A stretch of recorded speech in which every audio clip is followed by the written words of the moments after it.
नमस्कार दोस्तों, बहुत बहुत स्वागत है आपका गर्वित ऑनलाइन क्लासेस में। दोस्तों आज की इस वीडियो में हम बात करेंगे यूपी बोर्ड 12th क्लास के फिजिक्स के सैंपल पेपर के बारे में। दोस्तों ये जो वीडियो है वो स्पेशली हिंदी मीडियम छात्रों के लिए है। इंग्लिश मीडियम छात्रों के लिए वीडियो ऑलरेडी मैं चैनल पर अपलोड कर चुका हूँ। उसका लिंक जो है वो आपको डिस्क्रिप्शन में मिल जाएगा। सिंपली आप उस लिंक पर क्लिक करेंगे और उस वीडियो को आप देख पाएंगे। और हिंदी से संबंधित मैं सिलेबस भी, भौतिक विज्ञान का सिलेबस भी मैं चैनल पर डाल चुका हूं, तो उसका लिंक भी आपको डिस्क्रिप्शन में मिल जाएगा। सिंपल आप उस वीडियो को भी एक बार जरूर देख लें, क्योंकि इसमें आप देख पाएंगे कि आपको कितना सिलेबस आपको पढ़ना है और कितना आपको नहीं पढ़ना है। ठीक है, तो उसमें आपके 30% रिड्यूस और 70% रिमेनिंग सिलेबस के बारे में बताया गया है। तो दोस्तों आज की वीडियो स्टार्ट करने से पहले बता दूं, यदि आपने हमारा चैनल सब्सक्राइब नहीं किया है तो नीचे आने वाले रेड कलर के सब्सक्राइब कर लें, साथ में आने वाले बेल आइकन पर जरूर क्लिक करें, जैसे कि इस चैनल पर आने वाली लेटेस्ट वीडियो जानकारी आपको सबसे पहले हो सके।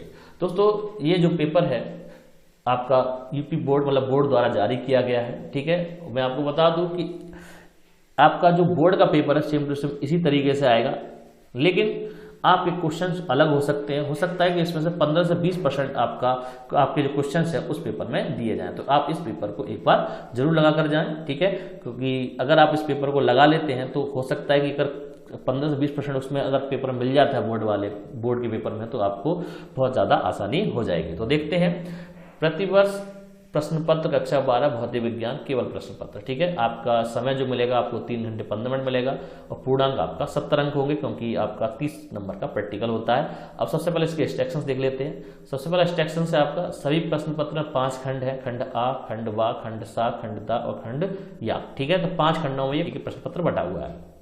अब बात करें इसमें थर्ड की, खंड आ बहुविकल्पी है तो प्रत्येक प्रश्न 1 अंक है। तो पहला प्रश्न जो है वो आपका बहुविकल्पी है। ठीक है, जिसमें आपके 6 बहुविकल्पी पूछे जाएंगे और प्रत्येक प्रश्न जो है वो 1 अंक का होगा, तो 6 अंक का पहला सेक्शन हो जाता है। जब बात करेंगे सेक्शन बी मतलब खंड बा की, अतिलघुत्तरीय तथा प्रत्येक प्रश्न 1 अंक का, इसमें आपसे अतिलघु प्रश्न पत्र पूछे जाएंगे।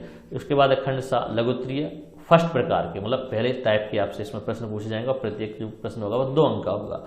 बात करें खंड दा की, तो इसमें भी लघुत्तरीय लेकिन सेकंड टाइप, जो भी आपका 3 अंक के प्रश्न इसमें पूछे जाएंगे।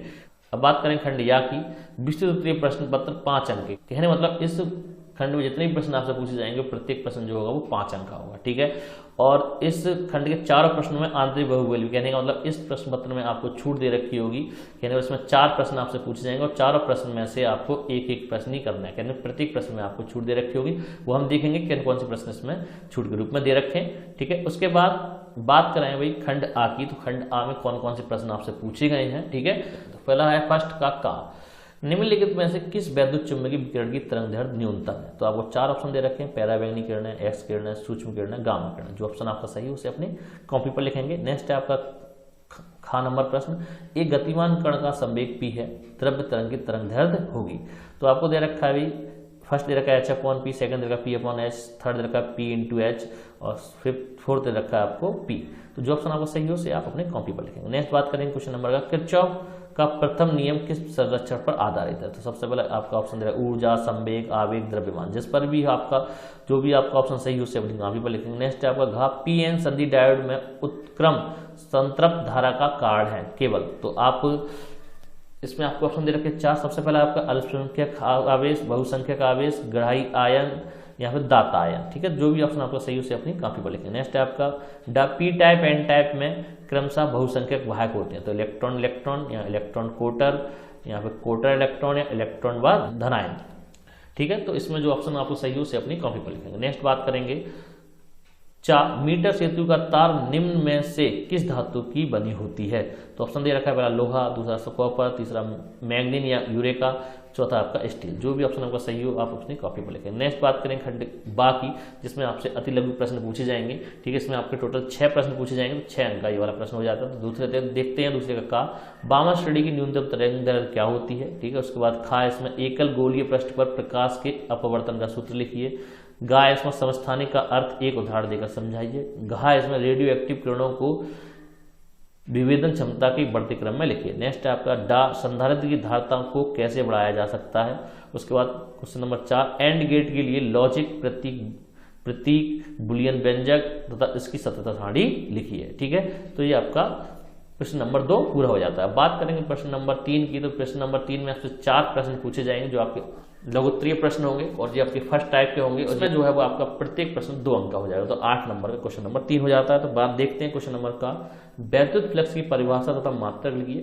ऋणात्मक वैद्युत फ्लक्स से का क्या अर्थ है, ठीक है, ये आपका 2 नंबर क्वेश्चन। क्वेश्चन नंबर खा की बात करें, एक तार में 5 एम्पीयर की धारा बह रही है, तार की अनुप्रस्थ काट से प्रति मिनट कितने इलेक्ट्रॉन गुजरते हैं, तो ये आपको 2 नंबर क्वेश्चन। क्वेश्चन नंबर गा की बात करें, हाइड्रोजन स्पेक्ट्रम में बामा श्रेणी की द्वितीय रेखा की तरंगदैर्घ्य रिडबर्ग नियतांक के पदों में ज्ञात कीजिए, तो ये आपका सेकंड टाइप का क्वेश्चन। क्वेश्चन नंबर घा की बात करें, दी ब्रोगली तरंगदैर्घ्य का व्यंजक ज्ञात कीजिए, तो ये भी आपका 2 अंक का है। नेक्स्ट बात करें खंड दा, तो खंड दा में आपको क्वेश्चन नंबर 4 और 5 दे रखे हैं और ये आपके सेकंड टाइप के लघुत्तरीय प्रश्न है, ठीक है। तो इसलिए आपका प्रत्येक प्रश्न जो वो 3 अंक का होगा। देख लेते हैं क्वेश्चन नंबर 4 का पहला, परस्पर संपर्क में रखे 2 पतले लेंसों की संयोजन की फोकस दूरी के लिए सूत्र निगमन कीजिए, ठीक है। उसके बाद है आपका खा, आइंस्टीन के प्रकाश वैद्युत समीकरण का निगमन कीजिए।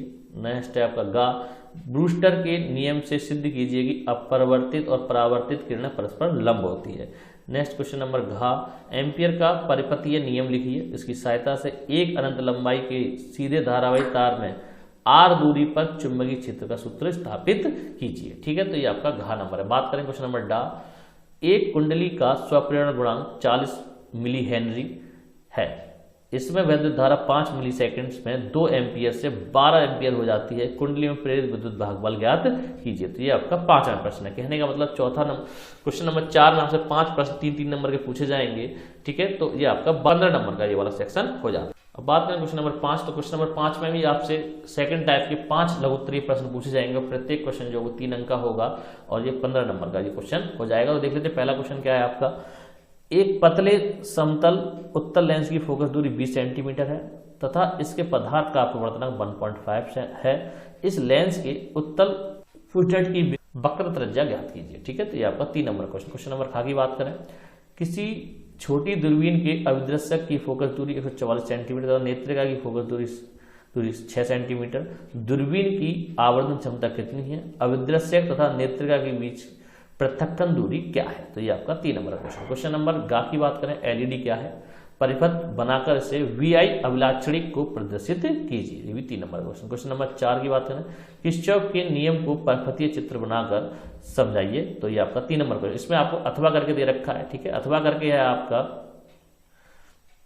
एक समतल विद्युत चुंबकीय तरंगों की दौलित चुंबकीय क्षेत्र By = 8 × 10⁻⁻6 sin 2 × 10⁻11 t + 300 πx Tesla द्वारा दिया जाता है, ठीक है।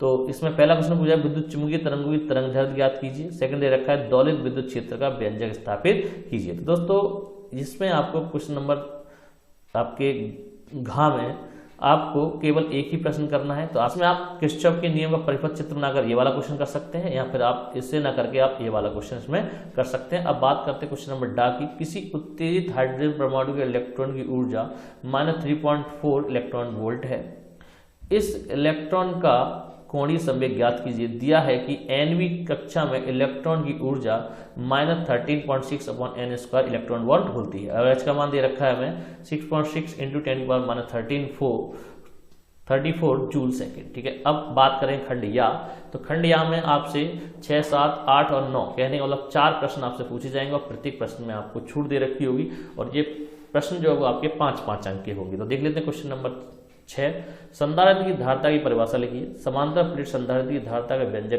प्राप्त कीजिए, इसकी धारिता कैसे बढ़ाई जा सकती है, ठीक है।